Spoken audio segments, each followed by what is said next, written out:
I'm in a garden right in the middle of London. It's very nice, nice and big, but it's unremarkable. There must be score gardens very similar to this within half a mile. But if this garden could speak, what stories it could tell. It could tell us about the great city that rose up around it and how it became the center of a mighty empire. It would be in a unique position to tell us about a country at war, from the threat of Napoleonic invasion to IRA bombs. And it could tell us the stories of the people who lived and visited here, from the first owner who spied for Oliver Cromwell to the Iron Lady with a passion for roses and the American president who cooked a barbecue on its lawn.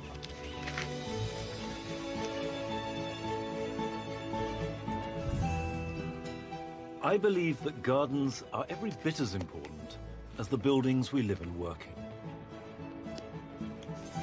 And if we can unearth their secrets and listen to their stories, we get a unique insight into our history and what makes us the people that we are today.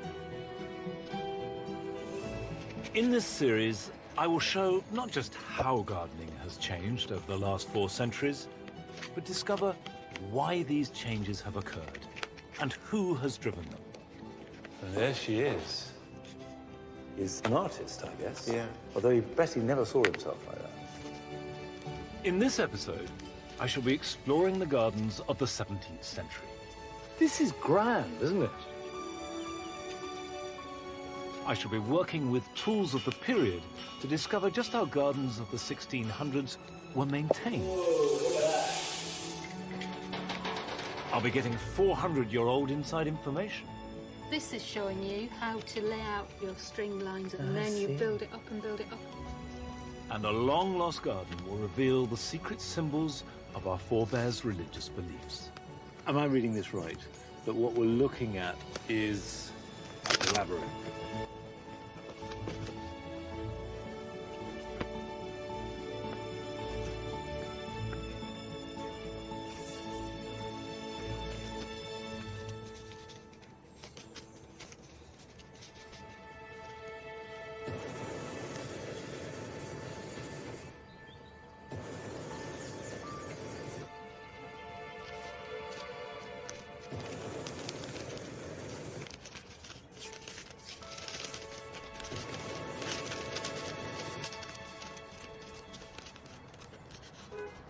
I'm floating above the Cumbrian countryside, and directly below me is the garden of Levens Hall.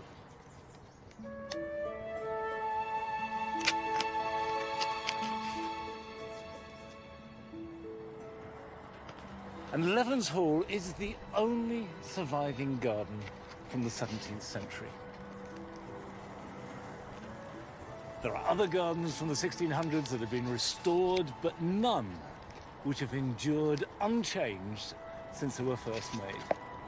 And if you want to step into the homes, the lives, and more importantly, the minds of our ancestors who lived in that century, this is the best place to start.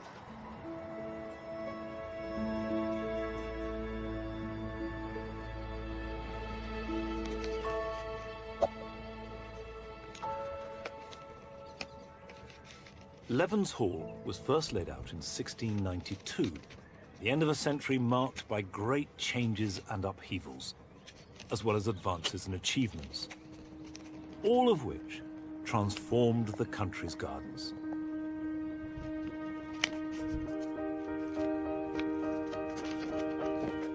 Every aspect of the garden, every element of its design, has its roots in the history of that turbulent century.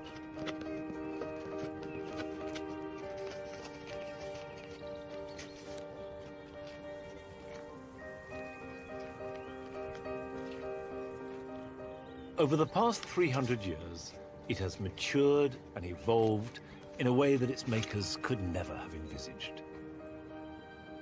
But where other gardens of the period have fallen into ruin or been completely refashioned, here the original layout survives and has been lovingly maintained.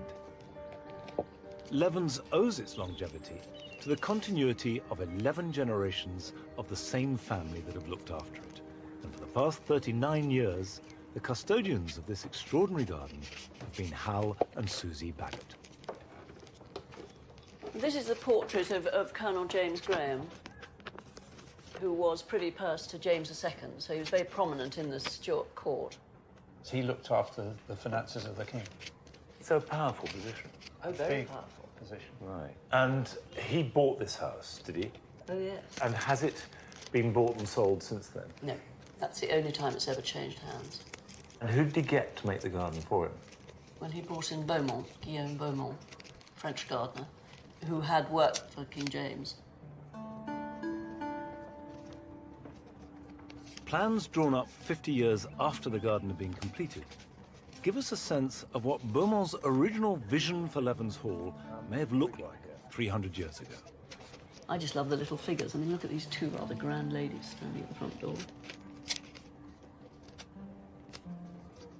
I love the man with the tricorn hat wheeling his wheelbarrow. lovely. The lovely hedge walks. And these are the original beech hedges of the time. And they are now enormous in the garden.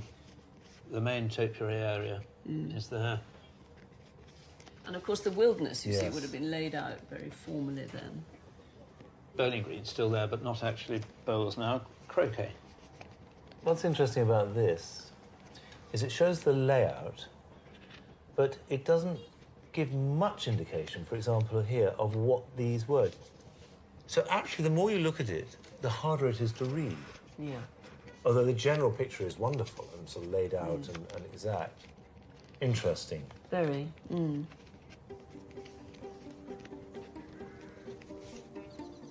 The only plan of Levens Hall provides a tantalizing hint at the mind at work behind the garden, but the details remain frustratingly elusive.